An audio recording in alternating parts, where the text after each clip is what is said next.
What's good, podcast world? What's good, YouTube? Sixers are in trouble. I need a top five. Man, let's get into best of the week, man.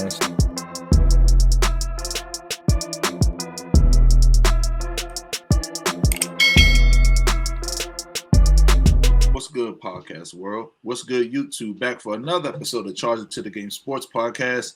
As always, I'm your host, Ron, here with the fellas, Big Z and Jay, and our very special guest, Showtime Arnett, is in the building with us, baby. So back for another episode. Sports agent extraordinaire, has his own media company. He's going to talk to us a little bit about that. I mean, I'm not doing him any justice by talking about it. I want him, the man of the hour, to kind of, break down, man, exactly who you are, what you do, man, before we, hop into your early career and your early life, man, because like I said, it's an honor to have you on, man. And like I said, I'm not doing you any justice. You got so much stuff going on, brother, and we're hoping to highlight that in the show. Right. Well, for everybody, my name is Joseph Arnett Jr., born and raised in Indianapolis, Indiana. Attended West Lane Middle School, went to North Central, graduated at North Central High School. 5 Mr. Basketballs at North Central. Guys know Jason Gardner, Eric Gordon, AJ Ratcliffe, DJ Chris Wilkes, and I forgot the other one. Yeah, because Chris Wilkes went to UCLA. I don't know if you guys remember him, but so and Eric Gordon, you know what he did to Michael Jordan's son on ESPN. Yeah, that was at my school. So, man, I went to North Central, graduated, went to college 2 years. Wanted to walk on at Vincennes because that's when I grew. Let me give you the story about how tall I was. So my senior year in high school, I was like 5'8", 135, okay? I graduated June 9, 1993. When January 1st of 1994 came, I was 6'4", 185. And everybody said, what in the hell happened? And my dad couldn't believe it because every month he was buying me clothes.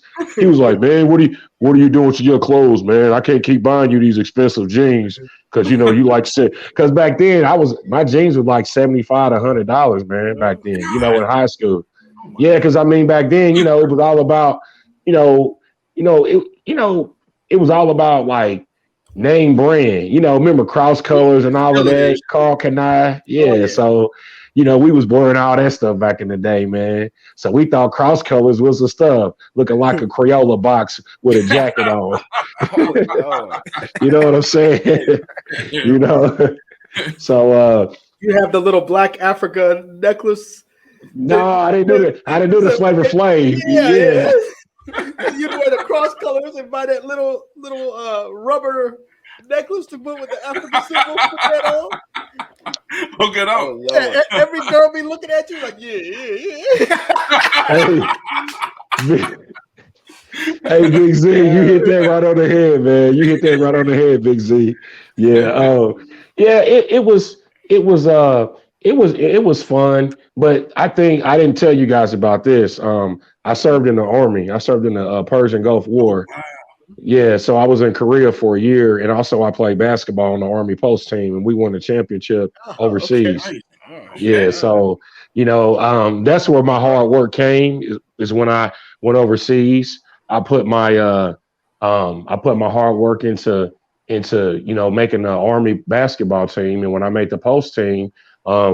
We played the same Korean team that the Dream Team played, like Magic and Shaq, Magic and Bird and all of them. Oh wow! We played that team and they beat us by 50. We played them on Thanksgiving Day, man. And we thought that they was gonna, everybody on our team. Oh, we're gonna get these guys. They played against the Dream Team. They ain't got nobody. You see what Bird and them did to them, man. These guys blew us out the gym. At home, At home, bro. I could see if we was playing at Thay Stadium, but when you got a packed gym and it's nothing but Americans against the Koreans, bro, it looked like Vietnam in there, dude. Like they were shooters, or what was they running? They were shooting the lights out, or what? I mean, they were hitting everything, man. They were running up and down the court, hitting 3-pointers, dunking. Yeah, they had two Koreans that can dunk at 6'8". But we played the Korean team, we played the college, we played the university, we played the Rock Army. We played like maybe 6 different Korean teams in Korea. And it was fun because I got to travel, man. And when you go to Korea and travel, man, that's like the best traveling. Like nothing in the States compares you to overseas traveling. Yeah. Because riding a train, just looking at the vegetation, looking at how the world is, like the world is totally different. The sun hits that world over there totally different than how it hits us, man. And just to be in the military, gave me a lot of discipline to really kind of focus on the type of person I want to be, because as we all know, as Black men, it's we already have a bullseye on our back. For sure. Number one, because we're educated. Number two, because we're smart. Number three, because we're a threat to society. Okay. So when you get all 3 of those mixed up, you have one dangerous Black man. If you get a whole bunch of dangerous Black men melted in one pot, you get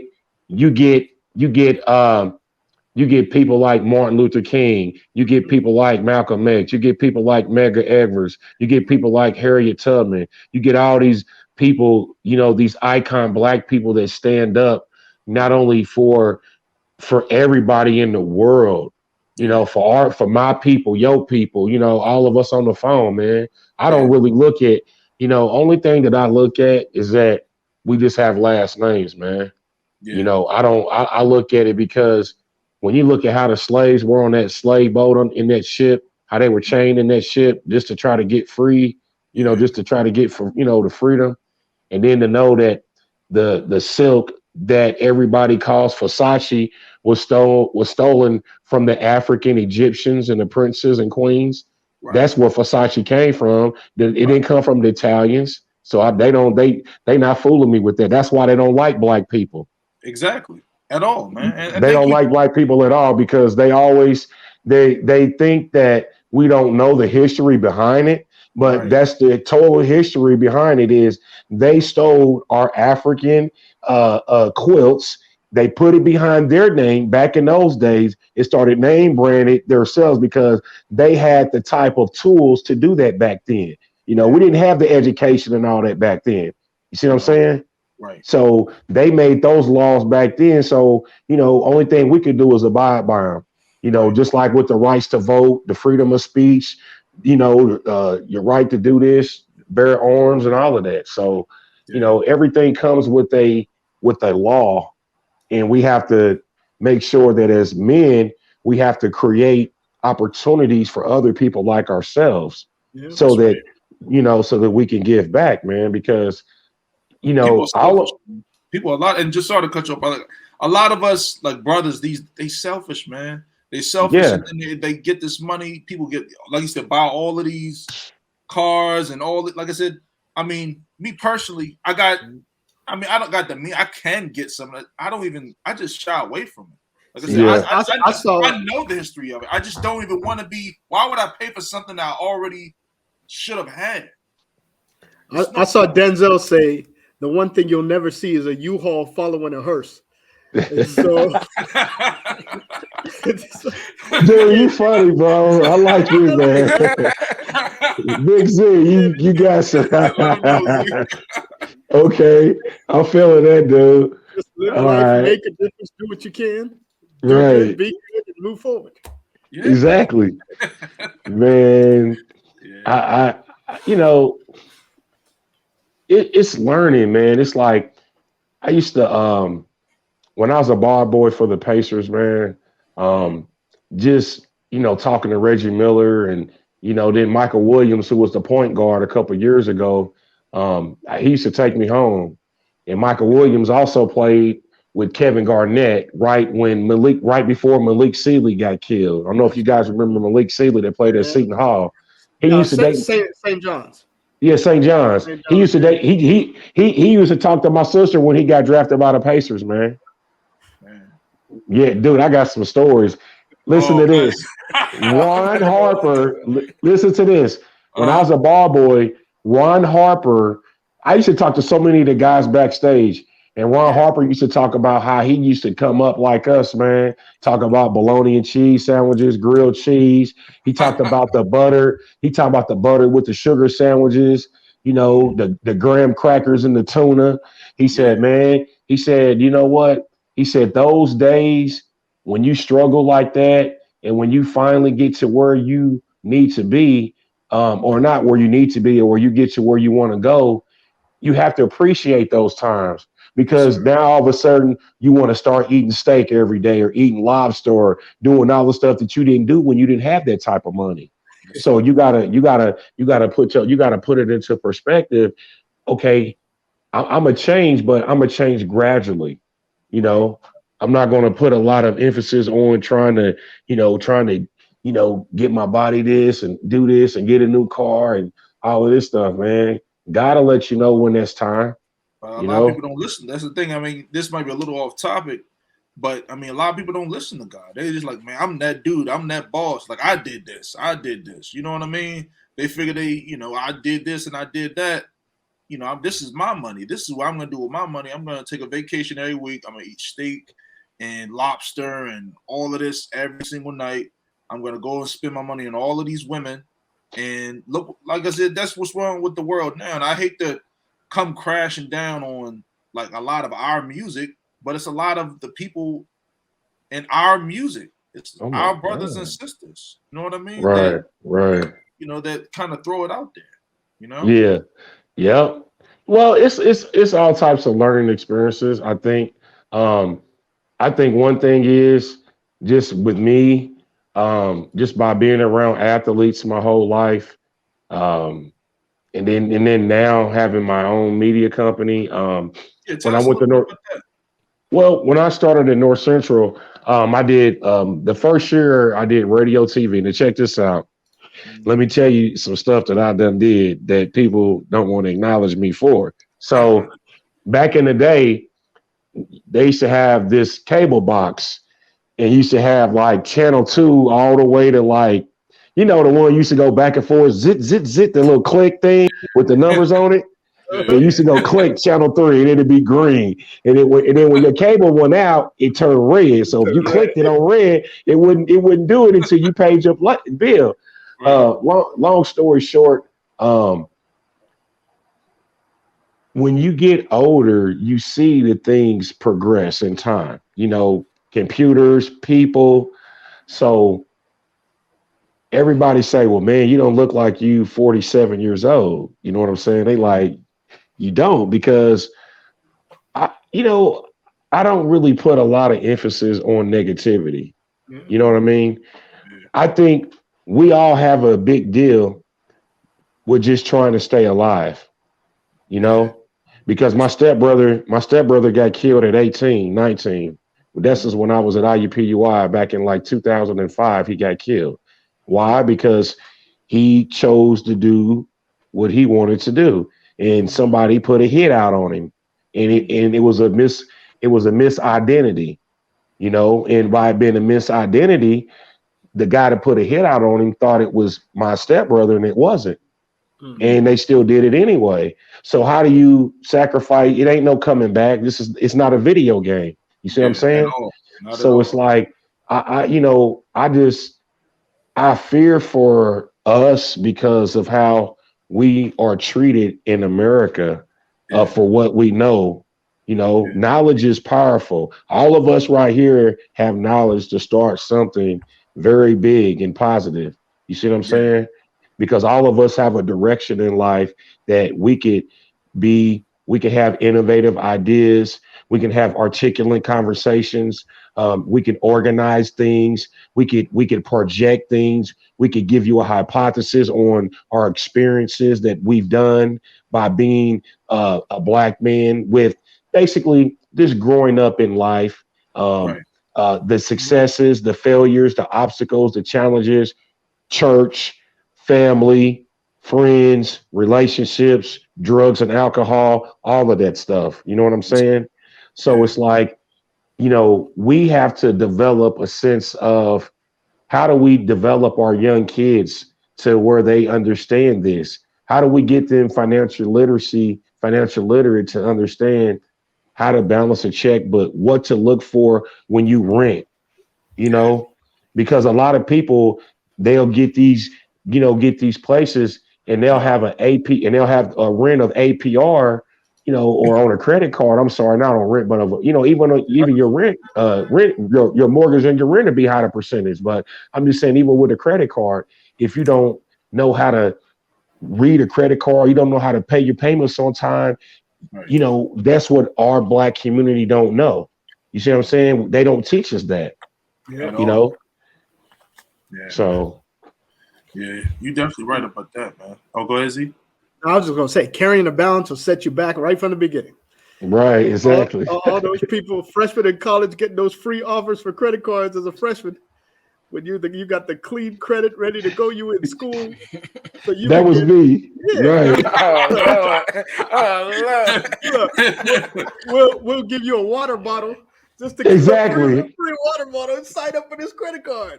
Man, they give you a free water bottle. They give you they give you some food. You know what I'm saying? Like, hey, I went to 4 different schools. Let me tell you about this. See, I went to Vincennes. Okay.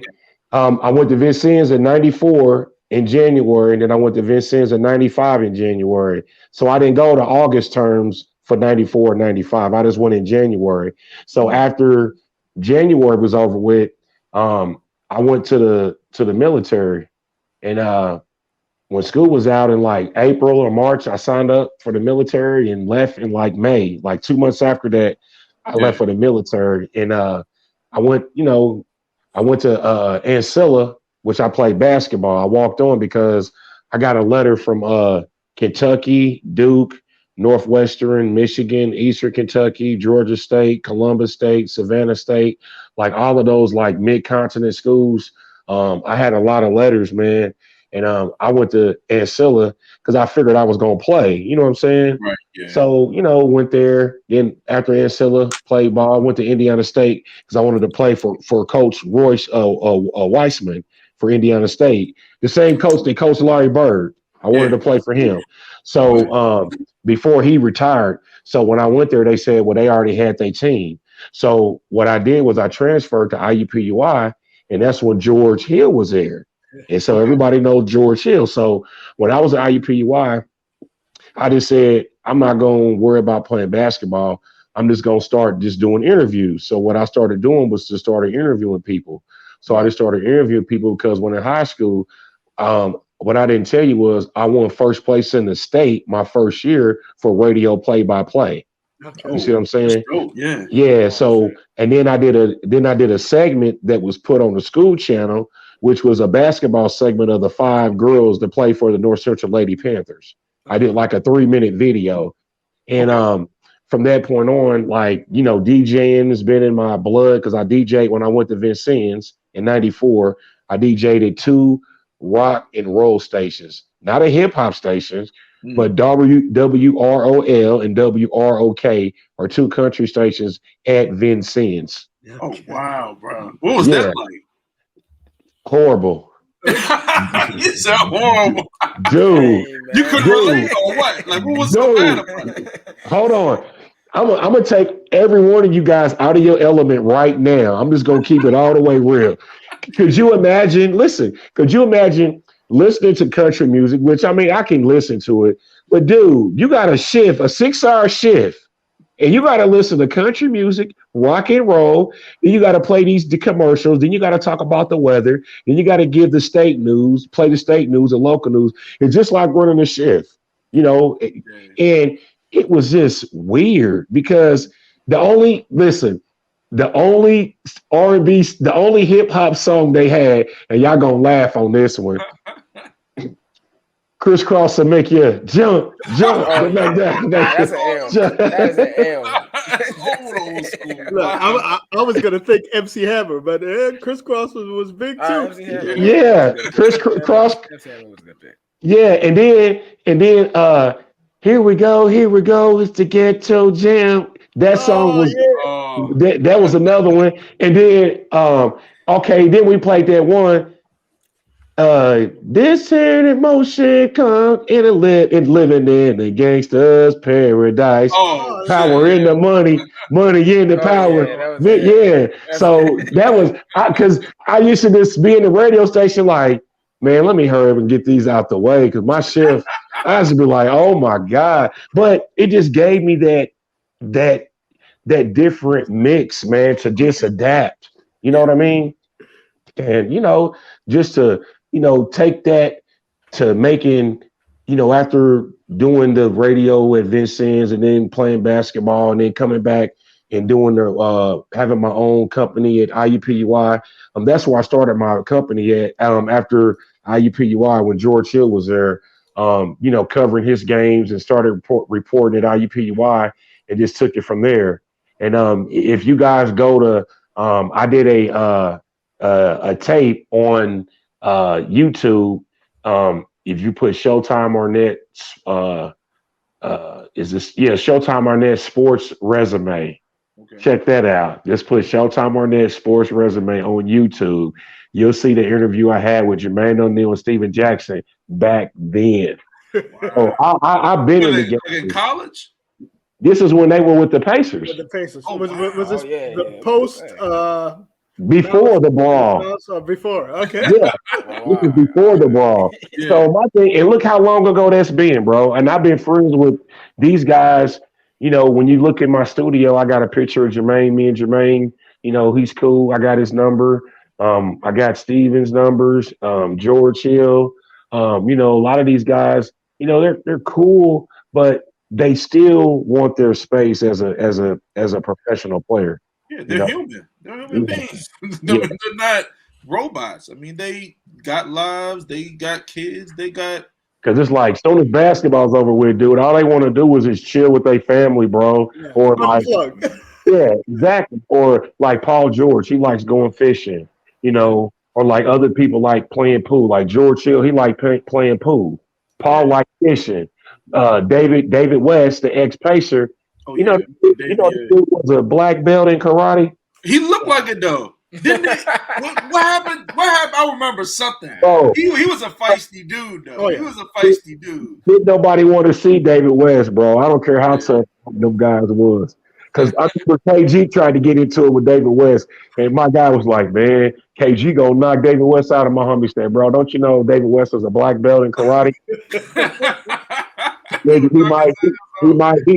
KG might get 1 or 2 off, but after that, David West gonna break you down, son. Like night, man. Right. He talked that game though, KG.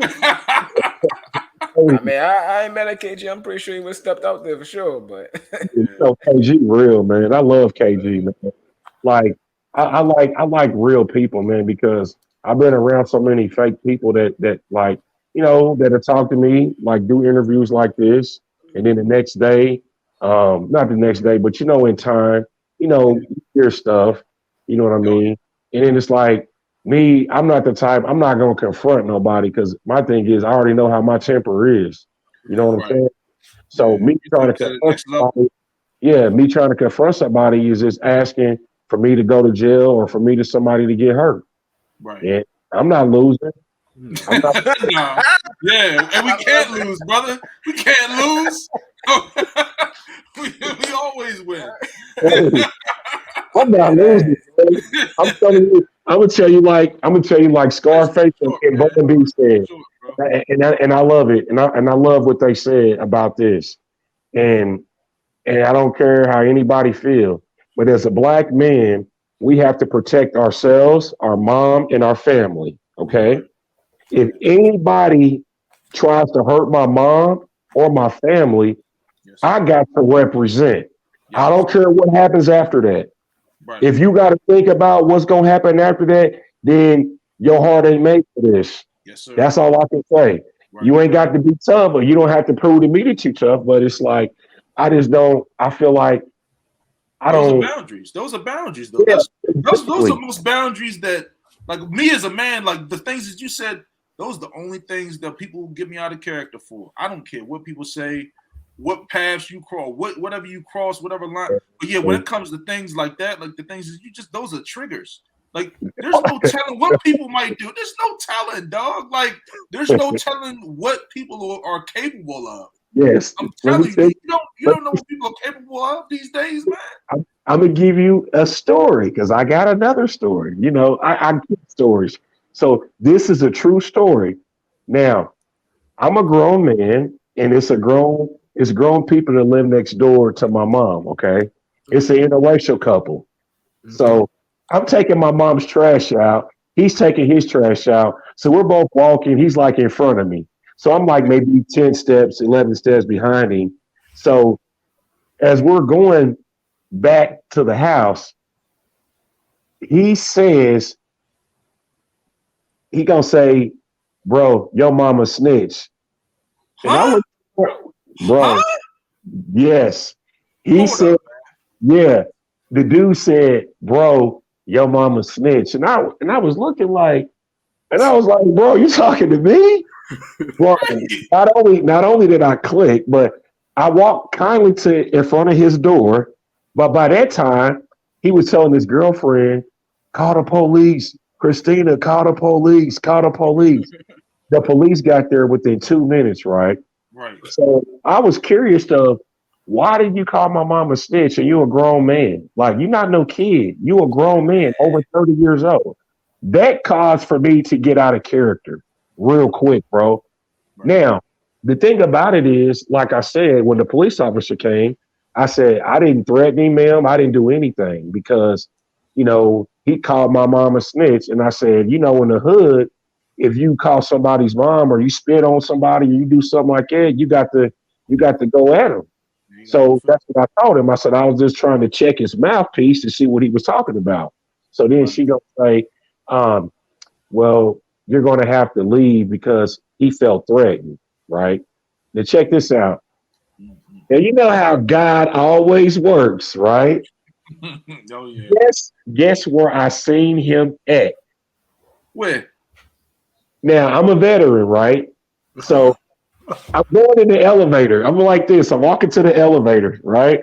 So hold on. I'm showing you. Let me show you. You got to check this out. So the elevator opens like this. Yeah. And it's the dude that called my mom a snitch, bro. Right? Wow. I'm 6'5", so I'm just looking down at this dude, right? Oh, dude. Dude looked like he seen a ghost. I can imagine. Man, I really wanted to do something to him. But the thing about it is, by us being in the VA hospital, I would have got in trouble. Oh, so I said, you are saved. You are saved. Yes, sir. He gonna try to say, what's up, bro? Nah, bro. I ain't know what's up. I ain't forgot what you said about my mom, dude. I don't care what you say. Like, shit, I mean, I'm sorry. Stuff like that, like that, you can't apologize to me after you say some stuff like that, bro. I don't care who you are. Yeah, you can't. That's like me accidentally having a friendly relationship with your girlfriend. Is that okay? No. Right. Exactly. Oh, here you go. Well, come on, Ron. Come on over here. You and my girl, you guys can go ahead and I'll order you guys a pizza and everything. Hey, what you drinking, Ron? Right. I don't know what people be thinking, dog. Like I said, I honestly don't know, but like I said, people built different. Like that was that fairly recently, or was it a little while ago? It was a while ago. It was about maybe it was like 8 years ago, man. Oh yeah, still like I said, people, man. That was 8 years ago. It was before I moved into my apartment. Yeah, people were funny, man. People these days, and like I said, it's like tests. It's like little tests each and every day to see how far and what you might do and what lengths you might go. You know, it's every day. It's like a test, man. It's a new trial. It's a new tribulation, and it's just incredible. People don't want to see you do good unless they know that you're on to something good. Yeah. Like if you already got something established, let's go jump on the bandwagon. Yeah, right. Let's build with this guy. Let's network. Like then they'll think it's worth it. Yeah. I've been doing free video and marketing for 4 years on my IG page, on my Twitter page, on my Instagram. If you go look at all my stories, I haven't charged nobody nothing. Mm-hmm. But I got blessed with a studio. But now that I got blessed with a studio, I don't have the same support that I had before I got the studio. You see what I'm saying? Like all them same people that I was interviewing before, man, half of them people don't even they show their support on a different level. Right. Like you said, everybody don't want to see you do good, man. Yeah. Especially when you have a sports studio downtown Indianapolis. That's totally different.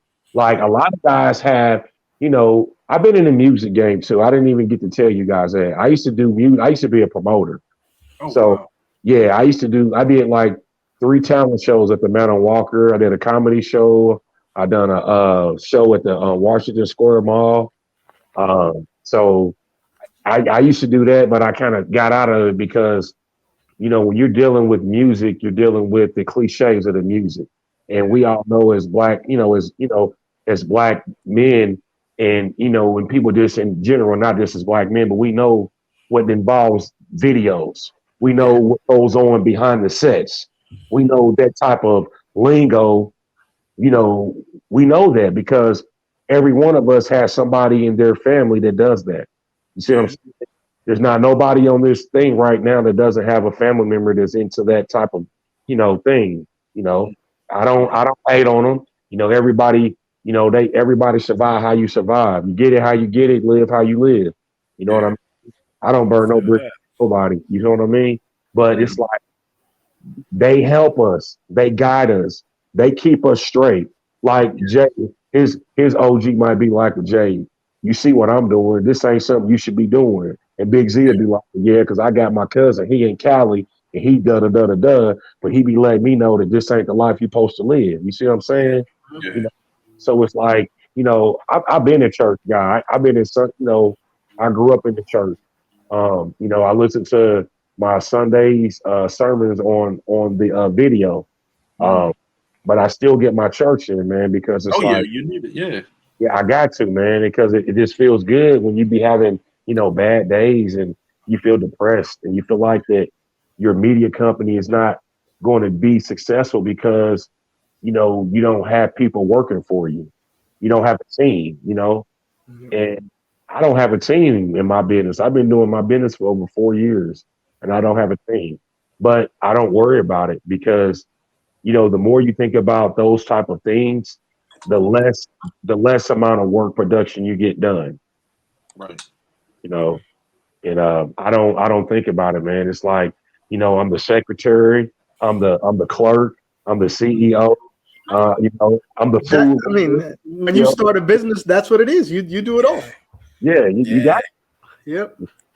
So I'm just happy, man, because the growth of being an agent and then having the 2 clients that I have as well. That's just a blessing, man, to have a person that has an opportunity to go to the NBA. Yeah. And it's, I just feel like, not this year, but next year, it'll be our year. But, just to be somebody, just to go on somebody's page and it says business inquiries, Showtime Arnett, it makes me feel good, man, because it's like, like you say, man, when people talk about you and doubt you, or, when you wasn't the man in your neighborhood because you wasn't the person everybody looked up to, you know what I'm saying? Or you wasn't a star person on the football or basketball team, but you still did what you needed to do where people knew your name. People always knew my name, but I wasn't that star, that stood out, But I got the MVPs, I got the All-Star, I got captain, I got homecoming king. Like, whatever happens, I'm always put into leadership positions, though. Right, and you always succeed. You know what I mean? So, yeah. So, I take what I get, man. I don't try to downplay others to make myself look good. I don't try to say, well, dang, Big Z, you like the Pirates, they can't even win 10 games in the division. I don't even know if that's true or not because I don't watch baseball. Is that true? Look, they're so bad. Their best minor league player they're keeping him in the minors so they could control him in 2023. So they can, so he doesn't have a year of service in MLB. So they'll keep him in the minors so they can control his contract. Like my Reds, they know what Cincinnati Reds doing. They got rid of everybody. Yeah, it's like you get rid of the good people and then you bring in these mediocre players. Yeah. Like, do you guys think you're gonna win the pennant this year? No. You know what I'm saying? But see, that's that revenue sharing in the business of baseball, where the garbage teams get a piece of the big team's revenue. So the owner's gonna make money. So he don't care if he lose 100 games. He's still gonna make his money. that's all that matters. Right. Yeah. So it's just controlling the money. Yeah. But I think another thing too, being a business owner, I got a sponsor. This is one of my sponsors, guys. It's called Nerdy Jerks. If you can see this. Oh, dope. That's a cool hat though, for real. What is Nerdy Jerks? There's a clothing line. Okay. All right. They're from California. Okay. So he mailed me this from California, and he wanted to kind of be one of the sponsors for my podcast. Okay. You know. Okay. So and basically he just gave his apparel, and he gave me this in a hoodie with the logo on it, Nerdy Jerks, and it's like, you know, and then I'm also sponsored by Grind Hard. That's Justin McAfee, and you know, that's his brand, and that's like athletic clothing apparel. Oh, okay. Yeah, so man, it's just a lot that that we're trying to do, you know, with the agency, with the media company, and you know, by putting them together in one building. It kind of helps out because my building, I could do my contracts in the building. I could do my podcast. I could do interviews. I could do all kind of studio. Like I have a backdrop. I got a green screen. I got all of that. Man. Yeah. So it's like, so it's like, that's the reason why it's like, you know, as a black man, like who do you know that has that downtown? And it's in a good location. I got my own parking signs, reserved parking signs. You know what I mean? It don't get better than that when you pull up, you see your own name on the parking thing, say reserved parking. Come on, man. Yeah, bro. That's the best thing to get as a black man. I don't care what nobody say. That's just a goal, man. Anybody should want to have. You know, man. That's a blessing, man. Like I said, it's good that like you said, you doing that, and like I said, you open the doors for other people. You setting, you know, highlighting the way for others to, you know, to follow. You know what I mean? And help everybody out along the way. Well, I'm gonna teach a master class in my studio, but I just have to get it together. I think this master class will help people like ourselves because I know how to start my own business. I know how to get the podcast going. I know how to get brand deals for the clients. So, you know, me teaching a class like that would be something that I think that'll be beneficial not only to the community but people like ourselves that want to, you know, prosper. Yeah, right. And then I'm teaching people how to get started. That's the biggest thing. Is folks don't know how to get started. That's the first step. Yeah, people don't know how to get started. You know, it costs money to get your, to open up your business account because you got to put money in it. You know, but to get your EIN number and to get registered, it only costs like about a couple $100 to get registered. Yeah, you know. But like I said, it's good that you doing that, man. Because like I said, a lot of people, like you said, don't know where to start. Like Z said, and then you highlighting the way, and I'm pretty sure it's going to take off. And I know for sure that's something that you do well at. You know what I mean? Just being as motivational as you are. But I was going to ask you. I knew we were talking a little bit before we hopped on.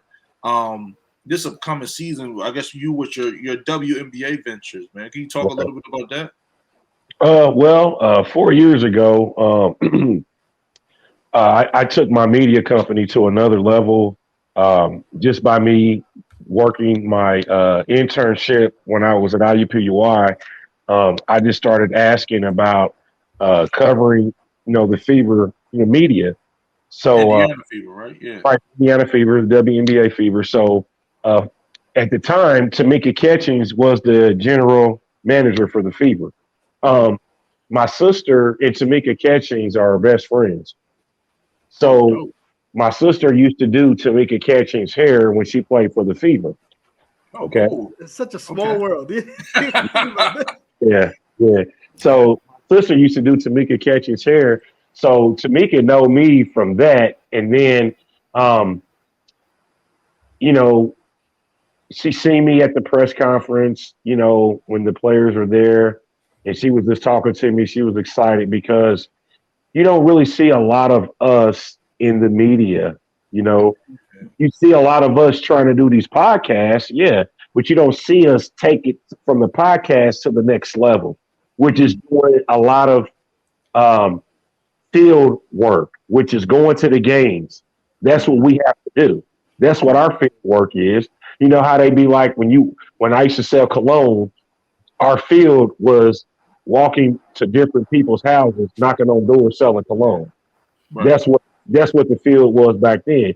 But the field for us is going to a basketball game, going to a football game, no matter if it's NBA, college, middle school, grade school.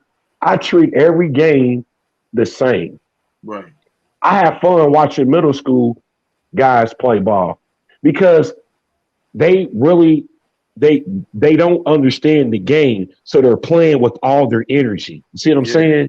So when you get to high school, now they're thinking. You got to think about pick and rolls. You got to think about this. Grade school, you only learn about a couple plays, set plays. Right. But when you get to high school, that's when everything transforms. You got to have a cognitive mind frame. You got to be very mindful of how to read picks on the back door, help side defense. 2-1-2. You got to figure out the 1-2-2, the 1-3-1, press.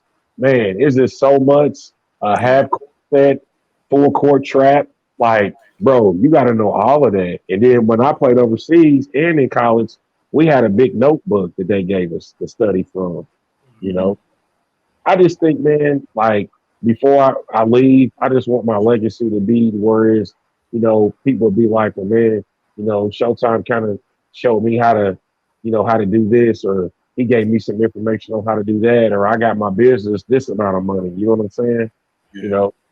So, that's where I'm at, man. Yeah. Ain't nothing wrong with that, man. Ain't nothing wrong with that. Making an impact, making a difference, Right, yeah. Well, you can check it out. My website is ShowtimeArnettSportsTalk.com. So it's all one word. So you can go to that and check out the articles I've written in the past and currently. And then, all my social media sites are pretty much Showtime Arnett. Besides Facebook, is J Arnett. So everything else is Showtime Arnett on social media, Instagram, Twitter.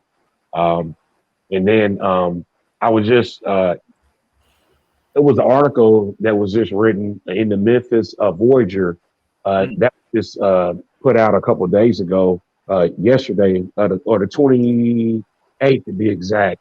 And I was happy about that. That was my first major article, and it was about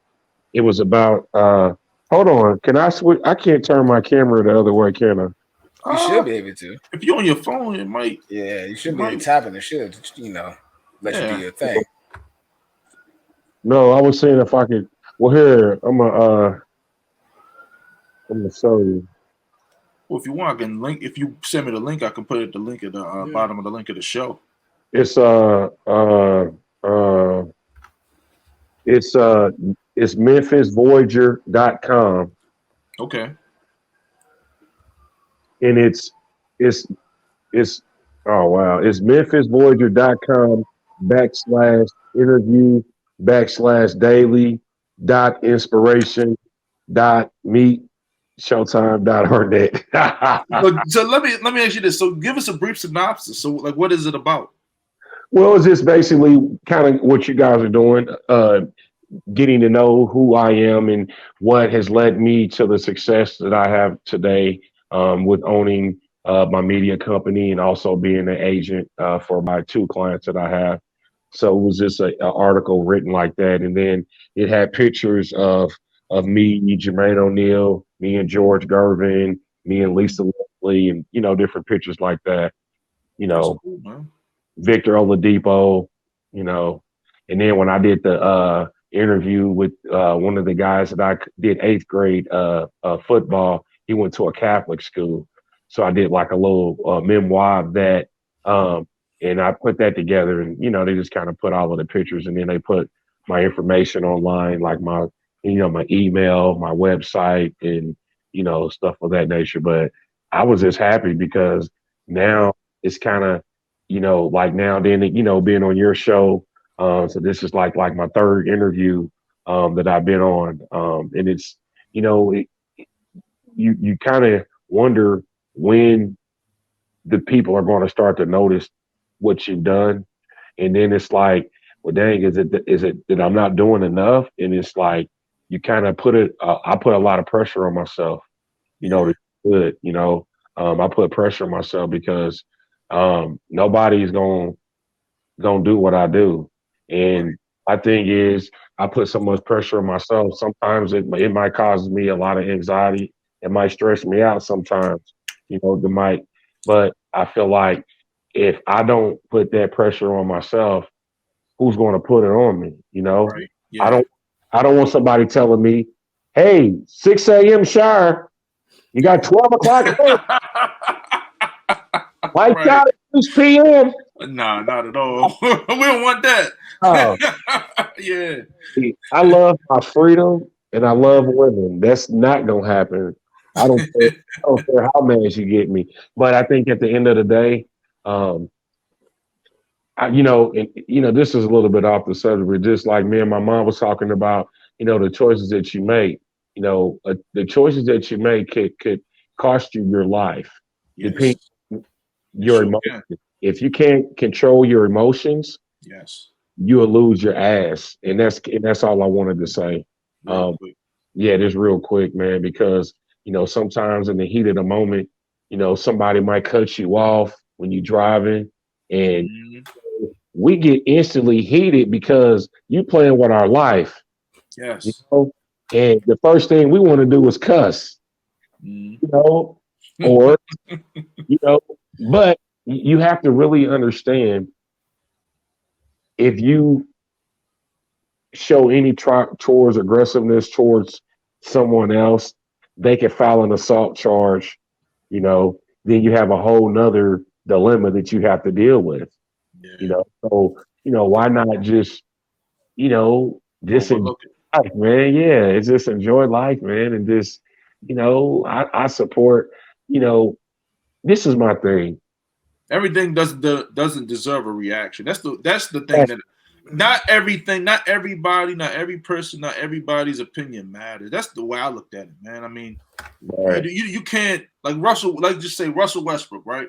He's been having it hard because every arena he goes to, they boo the shit out of him, they call him names, and especially since he came on and like, don't disrespect my name. He's been kind of going on that thing. Now he's like, now everybody's doing it because they say, oh, we getting up under Russ' skin. I mean? Let's see if he come to my city. If I say Russell Westbrook, what is he gonna do? Is he gonna react? Is he gonna come running in the stands? He's gonna slap me. You know what I mean? They're trying to look for a reaction. They make it a target. Yeah, man. Right. So, but yeah, I wanted to ask you, man. I know we getting ready to hop up out of here. I wanted to ask you because we kind of talked about it a little bit earlier. The LeBron, I asked all my basketball people to come on. The LeBron and Jordan, the LeBron, Jordan. Who is better and why? Because like I said, I don't want to make this a thing. People wanted me to do the show about trying to make it something. It's not. It's not even close. Like it's like when did we even talked about it? When did he even surpass Kobe? When did that happen? When you kiss your cues, come on, man. They ain't killing. Go ahead. Mike means this is a thing. Bro, let me say this. Go ahead. This before you hop on. Ain't nobody killing over the LeBrons, man. They're killing over Jays, though. I'm not saying it's the greatest. I'm not saying that's a good, but they were killing over Jays. Think about it. How long has it been since he played? He's still got the highest selling shoe in the world, and he ain't played in 20 years. I mean, if you honestly think about that, he's a global icon. Did y'all see it happen here in Indianapolis at Lafayette Square Mall? Did y'all see when they opened up Jordans, how everybody was stampeding? It made the go worldwide. I've been out there before. I've been out right in St. Charles when they broke down the doors and we was all scattered. I've been out there before. Concourse. Yeah, they did that at Lafayette Square, and it was so many people trying to get them Jordans. They said, what's everybody fighting for? But see, here's the thing. Michael Jordan overseas is like, his face is everywhere, bro. I'm in Korea. We're talking about Korea, bro. Asian people know who Michael Jordan is. Like, every kid knows, like, Michael Jordan and Kobe Bryant. Like, those two guys are the heavy names overseas. LeBron is, now it's Steph Curry. Steph Curry overseas is the man. Like, a lot of people like LeBron overseas, but a lot of people like Steph more. Steph Curry is the number one person overseas. You know, he's the number one getter after Kobe passed away. Because if you look at anybody else's game that's high level, high energy, besides LeBron and Kevin Durant, you know, the only reason why they don't like Kevin Durant and I don't understand this because he's a prolific scorer, is because Steph, I mean, KD has a lot of stuff going. I looked at what KD has, man. He's not only is KD in the stocks and bonds, he's in the NFTs, he's in the everything, real estate, he's in the all kind of stuff that I didn't even know about. You know what I mean? And he's making money on top of money. And people don't even know that. He done put money into Sony, he put money in Disney. Like, people like Kevin Durant, like, yeah. So, you know, on the money level wise, Kevin Durant's money is long. Like, he's up there in the top 5. I can see that. Him and LeBron's endorsements are sick, man. Yeah, I can imagine that. I think the only reason why people bring up the LeBron and Jordan thing is because they're like, oh, LeBron's a better person. Look what he's doing for black people. That's cool. Like I said, I love that. I mean that school was major. Doing the school at Akron, that is major. I'm all for that, but I'm just talking about on the court, man. Right. I'm talking about on the court. My man won Defensive Player of the Year. LeBron has never been elite defensively. He's been a chase down blocker. He gets cooked every night. I seen LeBron the other night get cooked. Somebody throw an alley-oop and my man walked off the court. Like I said, I like Bron. I'm not saying, but I'm saying when you start comparing him to like people like Mike, like, come on now. No comparison. There's no comparison. Because LeBron would have been crying every time. LeBron, okay, prime example. You think LeBron would have been fighting with Charles Oakley, Patrick Ewing, and Anthony Mason? And this is what they say. This is what they say, Jay. They say he would have adapted. He would have adapted to the boys back then. Because, you know, them niggas was fighting back then, bro. You know, we used to watch them games. They was throwing blows. LeBron don't throw no blow with Charles Oakley. Nah. I mean, his game wouldn't have even been the same. He would have went down the lane. I'm not fucking with them boys. He would have went down the lane one time and he was like, I'm not fucking with them boys. You don't know that. Yeah. Oh, there you go. No, legitimately. Nature versus nurture. Because if you were put in this, and I mean, I'm thinking about it real life wise, as in like if you grew up in a different place, grew up under some different rules, you could be a totally different person. Bro, absolutely. If you drop LeBron like right now as he is, back in that time, oh yeah, he's sweet as W cupcakes for sure. He wouldn't be LeBron. He would have been Joe Dumars or somebody like that. He wouldn't have been that cold, bro. I'm not saying sweet as in good. They don't even play defense. No, I'm saying soft. He said if you would have dropped LeBron back in the day, he would have been he'd be soft as W cupcakes. Oh, okay. Yeah. I was like, I thought you meant he was going. I thought you meant he was going to produce because, dude, every team back then, their defensive, even look. Remember Seattle with Gary Payton and Rashad. Xavier McDaniel. They'll slap the shit out you, bro. Nah, those boys is rough, but no. See, but that's the thing though. Like that's the whole thing about it. Chambers, Dan Marley, Kevin Johnson. Those are the guys that I used to watch when I used to work for the Pacers. You know, Ron Harper for the Clippers, Gary Grant, Lloyd Vaughn, these guys, Craig Elo, you know what I mean? You know, Milwaukee, back when they had Terry Cummings. You know, man, I used these to. Guys, like I said, these guys today, my biggest thing is these guys today. I love some of the players. Bro, you don't play no defense. You let guys score on you. And like, oh, I'm going to get them back at the other end. No. In the old days, like, nigga, I'm playing you all the way up and down. Offense and deep. Like Giannis and Embiid. Giannis is the dude like 80s, 90s basketball. And that's why he bodies every dude out there. He looks so elite compared to everybody else. Look what he did to my man. And y'all know how I love Embiid. Like, Big Z and J. Look what he did to my man Embiid the other night.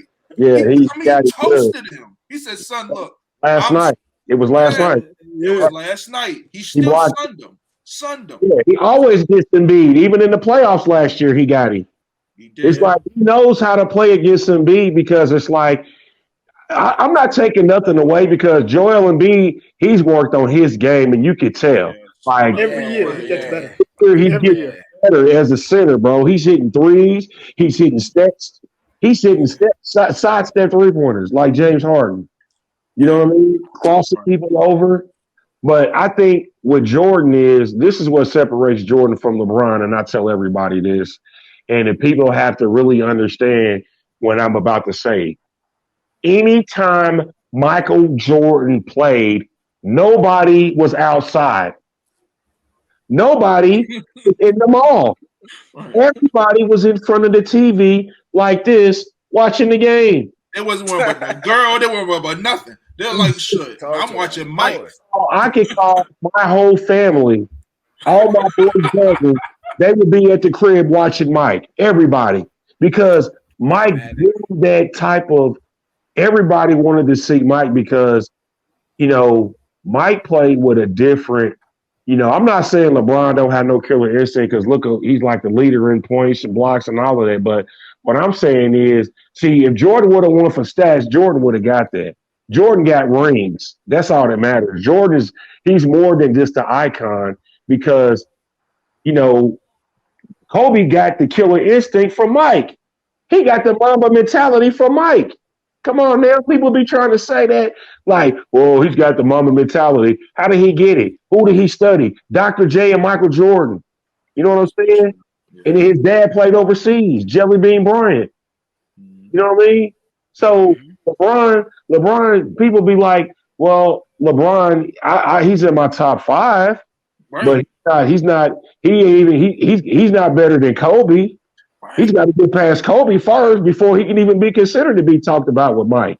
Bro, Mike and Kobe are in their own 2 categories. I mean, I love Kobe to death, but you know, Kobe did some things, but Kobe's not Mike. It's only one MJ. Right, man, and that's the thing. And people get mad at me when I say that. My man's top 5. Yeah, he's I don't know. You can play around Larry Bird, Magic. You can play around with that Kareem, Shaq. You can play with that all day, but don't try to just catapult him to Mike, man. When did he pass Kobe? When did he pass him? Kobe was an all-NBA defender on multiple occasions in a different NBA. LeBron has never even won Defensive Player of the Year. He doesn't play defense. He rests on back-to-back. These old school 80s, 90s games, they played 3 games with old technology every night. Every fucking night with old ice packs and they didn't have no. Go ahead. My top 10 goes like this, right? It's Wilt and Bill Russell, number 1. Then you got Mike, all right. Then you got Magic, right? Then you got Kobe, right? Then you got Oscar Robinson, okay. Then you got Dr. J, okay. because we talking about exciting players. You know, people that every time they was worth watching, even though he only got one championship. No, I can't throw Dr. J in there. I'm going to throw, hold on, big shot Bob Horry, 7 championship rings. Robert Horry. Come on now. Like, that dude, everywhere he go, he's a winner. He's got how many? He's got 4 rings. What, he won with Houston. He won with the Lakers. He won with the Spurs. That's 3 different cities he's won, right? Yeah. Everywhere he went, he won. So I just feel like, man, when people really understand the game, you have to really look at the icons. I didn't even say nothing about Pete Maravich or Rick Barry. See, we didn't even talk about them cats. You know what I'm saying? George Michael, you know, or George. People glance over those guys a lot, though. People like, yeah, like they old, like it's old, like they was all like they was one of a kind compared to their competition. That's the people. That's what people say. Yo, Mike, those guys. You're getting feedback, Rome. Huh? Well, I'm getting feedback. It's echoing on your side when you talk. Can you hear me? Yeah, I can hear you, but it's like it sounds like you sound like T-Pain. He sounds good on my end. You sound good on my end. I don't know. It could have been. I don't know. But anyway, I mean, like I said, I mean, just to wrap that conversation up. I mean, I just don't like how. Like I said, I just ask everybody's opinion when they come on the show. Jordan, Braun. You say it's not even in the same stratosphere. I think the same. So, but like I said, before we get, go ahead. It's better now. Yeah. Okay. But yeah, before we get you up out of here, man, I wanted to ask you because I obviously saw that you're a Colts fan, man. So how you feel about you guys getting Matt Ryan? I think it's going to work out because our defense was in the top 3 last year. If you guys remember that, in turnovers, we were the number 1 team in turnovers to touchdown efficiency. And then, 2, with Darius Leonard, DeForest Buckner, the Michigan rookie that we got coming back, Isaiah Rodgers, we got a good defense, man. I just think that, I don't understand why the Colts get these Hall of Famer type quarterbacks that are over 35 years old. It just dawns on me that why would you get an over 35 quarterback when you have a draft coming up with young players that are 22, 21, 23? Like, you guys want to draft? I mean, I would have been happy with Baker Mayfield. I'm not lying. I would have been. Baker Mayfield? Yeah. Whoa, man, Lord. Uh-oh. Baker Mayfield? Oh, come on, Jay. Come on. You're happy with Baker Mayfield in Indianapolis. Yeah, I'm going to tell you why. Because tell me why, brother. Tell me why, please. Just like with Joey Burrow in Cincinnati, right? His first year in Cincinnati, what happened? He got injured. So did nobody know how he played. But this year, when they seen how he played, what happened? He kicked off, right? Put Matt Ryan with some dogs that tasted blood before. Not the dogs that think they hard, and then when they get to the scene, they got their tails curled. You feel what I'm saying? See, we ain't like that. We when we get that red meat, when we smell the blood, just like Darius Leonard, he's a machine, bro. You ain't seen Darius Leonard. He done gained 20 pounds of muscle. He's at 235 now, Darius Leonard. All right, well, that's a good weight for him. Yeah, not only is that good weight, but Matt Ryan, he's gonna surprise a lot of people, bro. He is, and the one thing I say, he has a running game and an offensive line. And that's the thing I'm saying. That's running back. We still got Jonathan Taylor and the Mac. Man, that's what I'm saying. I like you said. I think he's gonna surprise a lot of people because a lot of people don't understand. Matt Ryan hasn't been that great because of if you look at that Atlanta. I'm a Bucs fan. I've seen Atlanta up close and personal. I've seen that offensive line is horrible, dog. They would say hike, and their guys get right through the line. Then Matt Ryan, he's not a mobile quarterback, but him behind that Colts offensive line, a top 5 offensive line in the league, you can't stack the box against Jonathan Taylor, man. What? You got Quentin Nelson that's gonna be protecting you. Yes. Quentin Nelson is the man of the pancake. Yeah, he's the best offensive lineman in the league. Yeah. So you got that going on. The Celtics done came back 79, 76. So when you got a player like Jonathan Taylor and then you got we got rid of Zach Pascal. He signed a 1-year deal with the Philadelphia Eagles. You got the draft though. I mean, it's a receiver loaded draft. Yeah. Y'all, and then on top of that, y'all might get Julio for now. I'm hearing. But we don't need Julio. We need that. We need a couple young receivers coming out of college. Yeah. We need because the receiver heavy draft. Yeah. The receivers make more noise if you think about it than any other position. Like, I'm not saying the defensive players don't make noise, but if you're like a top defensive lineman, like those are the people that make the noise. The linebackers, here and there they make the noise. But when you look at all the defensive linemen, you got the Joey Bosa's, you got the Aaron Donalds, you know what I'm saying? You got the Forrest Buckners. You got all of these top defensive linemen that are on the line getting this top money. Clowney. You know what I'm saying? Javier Clowney, so all the money in NFL is at the quarterback, attacking the quarterback, and then protecting the quarterback. Because if you look at the hierarchy, it's quarterback, defensive end, or defensive tackle in Aaron Donald's case. So TJ Watt, is right behind quarterbacks. Yeah. Then on the opposite side is after defensive line, it's left tackle. The blind side, the tackle spots. Exactly. The guards. Then it's like corner. Then it's like receiver. Then it's like linebacker. Right. You know what I mean? But it goes from the quarterback. It has to be the quarterback getting to the quarterback and then protecting the quarterback. That's how the hierarchy of pay goes. But yeah, you're right about that, man. But hey, I mean that was dope, fellas. I mean, like I said, we're gonna probably. Oh, go ahead. No, I said I appreciate it. Yeah, no doubt, man. Like I said, I know we definitely probably gonna have you on again, man. And like I said, we'll definitely have you on in a different instance. We'll probably talk some football or basketball and stuff like that, man, at some point later in the show. So next time when you guys do this, I'll be in my studio so we can do it at the studio. That way, hey, you know what I mean? All right. Well, no doubt, man. Like I said, thanks for coming on the show. Big Z and Jay. I mean, did y'all?